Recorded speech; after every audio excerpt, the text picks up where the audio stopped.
ಎತ್ತರವಾದ ರಾಜಗೋಪುರದ ನಡುವೆ ವಿರಾಜಮಾನಲಾಗಿ ಕುಳಿತಿದ್ದಾಳೆ ಶ್ರೀ ಮಹಾಲಕ್ಷ್ಮಿ. ಮಹಾಲಕ್ಷ್ಮಿ ದೇವಾಲಯದ ಮುಂಭಾಗದಲ್ಲಿ ನಾವು ನೋಡ್ತಾ ಇದ್ವಿ. ಬಹಳ ಸುಂದರವಾದಂತಹ ರಾಜಗೋಪುರ, ಎರಡೂ ಪಕ್ಕಗಳಲ್ಲೂ ಕೂಡ ಗೋಪುರಗಳನ್ನು ನೋಡಬಹುದು. ಮತ್ತು ನಾವೀಗ ದೇವಸ್ಥಾನದ ಒಳಭಾಗಕ್ಕೆ ಹೋಗ್ತಾ ಇದ್ವಿ. ಈ ದೇವಸ್ಥಾನ ಬಹಳ ಪ್ರಸಿದ್ಧವಾದಂತಹ ದೇವಸ್ಥಾನ. ಇಲ್ಲಿ ಶಾಂತಿಯುತವಾದಂತಹ ಒಂದು ಜಾಗ ಮತ್ತು ಪವಿತ್ರವಾದಂತಹ ಒಂದು ದೇವಾಲಯ. ಎದುರುಗಡೆ ನಾವು ಗರುಡಗಂಬವನ್ನು ಕೂಡ ನೋಡ್ತಾ ಇದ್ವಿ. ಎದುರುಗಡೆ ಗರ್ಭಗೃಹದಲ್ಲಿ ಶ್ರೀ ಲಕ್ಷ್ಮೀದೇವಿ ಇರುವಂಥದ್ದನ್ನು ನಾವಿಲ್ಲಿ ನೋಡ್ತಾ ಹೋಗ್ತಾ ಇದ್ವಿ.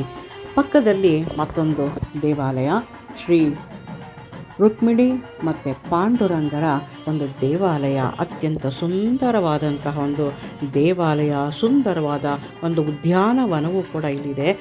ಪಾಂಡುರಂಗ ಮತ್ತು ರುಕ್ಮಿಣಿ ನಿಂತಿರುವಂತಹ ಒಂದು ಚಿತ್ರಪಟವನ್ನು ಕೂಡ ನಾವಿಲ್ಲಿ ನೋಡ್ತಾ ಇದ್ದೀವಿ. ಎದುರುಗಡೆ ಗರ್ಭಗುಡಿಯಲ್ಲಿ ಶ್ರೀ ರುಕ್ಮಿಣಿ ಮತ್ತು ಪಾಂಡುರಂಗ ಸ್ವಾಮಿ ನಿಂತಿರುವುದನ್ನು ಕೂಡ ನಾವಿಲ್ಲಿ ನೋಡ್ತಾ ಇದ್ವಿ. ಶ್ರೀ ಮಹಾಲಕ್ಷ್ಮಿಯ ಒಂದು ವಿಗ್ರಹ ಇಲ್ಲಿ ನಾವು ಎದುರುಗಡೆ ನೋಡ್ತಾ ಇದ್ವಿ. ದೇವಸ್ಥಾನದ ಒಳಭಾಗದಲ್ಲಿ ಒಂದು ಪ್ರದಕ್ಷಿಣೆ ಬರೋದಕ್ಕೆ ಒಂದು ಜಾಗ ಇದೆ. ಮತ್ತು ಮಹಾಲಕ್ಷ್ಮಿ ಗರ್ಭಗುಡಿಯ ಸುತ್ತಲೂ ಕೂಡ, ಬಾಗಿಲಿನ ಸುತ್ತಲೂ ಕೂಡ ಅಷ್ಟಲಕ್ಷ್ಮಿಯರನ್ನು ಕೆತ್ತಲಾಗಿದೆ. ನಡುವೆ ಶ್ರೀ ಮಹಾಲಕ್ಷ್ಮಿಯ ಒಂದು ವಿಗ್ರಹವನ್ನು ನಾವು ನೋಡ್ತಾ ಇದ್ವಿ. ಬಹಳ ಅಂತವಾಗಿ ಅಲಂಕೃತಗೊಂಡಂತಹ ಲಕ್ಷ್ಮೀದೇವಿಯ ಒಂದು ವಿಗ್ರಹ. ಇಲ್ಲಿ ಸೇವಾರ್ಥಕಾರರ ಒಂದು ಹೆಸರನ್ನು ಕೂಡ ಇಲ್ಲಿ ಹಾಕಿದ್ದಾರೆ. ಮತ್ತು ಸುಂದರವಾದಂತಹ ಒಂದು ಕೆತ್ತನೆ ಕೆಲಸ ಇರುವಂಥದ್ದನ್ನು ಕೂಡ ನಾವಿಲ್ಲಿ ನೋಡಬಹುದು. ಈಶ್ವರ, ಗಣಪತಿ ಮುಂತಾದವರು ಕೂಡ ಇಲ್ಲಿರುವುದನ್ನು ನಾವು ನೋಡ್ಬೋದು. ಮತ್ತು ಪಕ್ಕದಲ್ಲೇ ಇರುವಂತಹ ಒಂದು ಗರ್ಭಗುಡಿ, ಎದುರಿಗೆ ನಂದಿಯ ಒಂದು ವಿಗ್ರಹ ನಮಗೆ ಕಾಣ್ತಾ ಇದೆ. ಎದುರುಗಡೆ ಶಿವನ ಒಂದು ವಿಗ್ರಹ, ಗಣಪತಿಯ ವಿಗ್ರಹವನ್ನು ಕೂಡ ನೋಡ್ಬೋದು.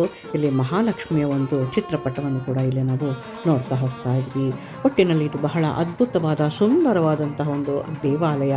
ಖಂಡಿತ ನೀವು ಒಮ್ಮೆ ಈ ದೇವಸ್ಥಾನಕ್ಕೆ ಭೇಟಿಯನ್ನು ಕೊಡಲೇಬೇಕು. ಮತ್ತು ಇಲ್ಲಿ ನವಗ್ರಹ ದೇವಾಲಯದಲ್ಲಿ ಕೂಡ ಒಂದೊಂದು ನವಗ್ರಹ ವಿಗ್ರಹವು ಕೂಡ ಅತ್ಯಂತ ಮುದ್ದಾಗಿ, ಅತ್ಯಂತ ಸುಂದರವಾಗಿ ಕೆತ್ತನೆಯನ್ನು ಮಾಡಲಾಗಿದೆ. ಇದು ಕೂಡ ನೋಡಲೇಬೇಕಾದಂತಹ ಒಂದು ಸ್ಥಳವಾಗಿದೆ. ಪ್ರತಿ ಶುಕ್ರವಾರ ವಿಶೇಷ ಪೂಜೆ ಇರುತ್ತದೆ ಮತ್ತು ಪ್ರಸಾದ ವಿನಿಯೋಗದ ವ್ಯವಸ್ಥೆ ಕೂಡ ಇಲ್ಲಿ ಇರುತ್ತದೆ. ಆಂಜನೇಯನ ಕೃಪಾ ಕಟಾಕ್ಷ ಮತ್ತು ಲಕ್ಷ್ಮೀದೇವಿಯ ಕೃಪಾ ಕಟಾಕ್ಷವನ್ನು ಕೂಡ ನಾವು ಪಡ್ಕೊಳ್ಬಹುದು.